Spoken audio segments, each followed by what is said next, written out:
Arrest చేసిన 124 మందినే. మాచర్ల నరసరావుపేట ఘటనలో ఒక్కరిని అరెస్ట్ చేయలేదు. డీజీపీకి ఇచ్చిన 150 పేజీల సమగ్ర నివేదికలు సిట్ వెల్లడి. 100 మంది వైకాపా వర్గీయులు రాళ్లు మారణాయుధాలతో దాడులకు తెగబడితే అత్యయత్నం సెక్షన్లో పెట్టలేదు. అధికార పార్టీ నాయకులే పోలింగ్ కేంద్రాలకు చొరబడి ఈవీఎంలు ధ్వంసం చేస్తే ప్రజాప్రాతినిధ్య చట్టంలో సెక్షన్లు వర్తింపజేయలేదు. ఊళ్లలో దళితులపై దమనకాండకు పాల్పడితే ఎస్సీ ఎస్టీ అట్రాసిటీ సెక్షన్లు జోడించలేదు. పోలింగ్ రోజున ఆ తర్వాత రాష్ట్రంలో పెద్ద ఎత్తున చెలరేగిన హింసాత్మక ఘటనపై కేసులు నమోదు చేసిన పోలీసులు పలు చోట్ల తేలికపాటి సెక్షన్లతో సరిపెట్టేశారు. దర్యాప్తు కూడా లోపభూయిష్టంగా కొనసాగించారు. ఇప్పటి వరకు నిందితులే పూర్తి స్థాయిలో గుర్తించలేదు. కొన్ని నియోజకవర్గాలు అసలు ఒక్కరిని అరెస్ట్ చేయలేదు. పైగా వారికి సిఆర్పీసీలోని సెక్షన్ 41 నోటీసులు ఇచ్చి సరిపెట్టేశారు. ఎన్నికల సంఘం ఆదేశాల మేరకు ఏర్పాటైన సిట్ దర్యాప్తులో ఇలాంటి అంశాలన్నీ వెలుగు చూసినాయి అన్నటువంటి వార్తని హైలైట్ చేశారు. ఇక్కడ కూడా వక్రీకరణ.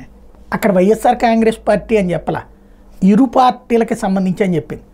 రెండోది ఎస్సీ ఎస్టీ కాలనీల మీద, బీసీల కాలనీల మీద ఎవరు దాడి చేశారు? ఫస్ట్ రోజున తెలుగుదేశం పార్టీ వాళ్ళు దాడి చేస్తే రెండో రోజున వాళ్ళు రివోల్ట్ అయ్యారు. అసలు విషయం అది. ఓపెన్ సీక్రెట్ ఇది. వాళ్ళు కొట్టడం తప్పే, వీళ్ళు కొట్టడం తప్పే. కానీ వార్త రాసేటప్పుడు కూడా వైసీపీ వాళ్ళు తప్పు చేస్తే పట్టుకోలేదన్నారు అన్నటువంటి కోణంలో రాసుకొచ్చారు. జర్నలిజం ఎప్పుడో చచ్చిపోయింది, నిజం కూడా చచ్చిపోయింది.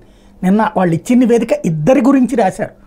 Telugu Desam party, YSR Congress party. అట్లా పార్టీ అన్న పేరు రాశారో లేదు తెలియదు, కానీ ఇరు వర్గాల సంఘర్షణల్ని పోలీసులు తెలిసి కూడా పట్టించుకోలేకపోయారు అన్నట్టు. పాయింట్ ఏంటి? చిట్ట చివరిలో మార్పులు. రెండవది, నేను మొట్టమొదటి నుంచి చెప్తున్నా, ఇష్యూలో తేడా నడుస్తోంది, ఘర్షణల వాతావరణం జరగబోతోంది అన్నటువంటి. ఏ రోజునన్నా ఏ పత్రికలు రాసినాయా అట్లాగా, చెప్పినాయా అట్లాగా జరగబోతోంది అనేది? అక్కడున్న వ్యవస్థల మీద అనుభవం ఉంది కాబట్టి నేను చెప్పా, సంఘర్షణ వాతావరణం రాబోతోంది, కొట్టుకోబోతున్నారని 6 నెలల నుండి చెప్తున్నా నేను. ఎన్నికలు వచ్చేటప్పటికి మళ్ళీ తలకాయల పగలు కొట్టుకునే పరిస్థితులు వస్తాయి అన్నట్టు.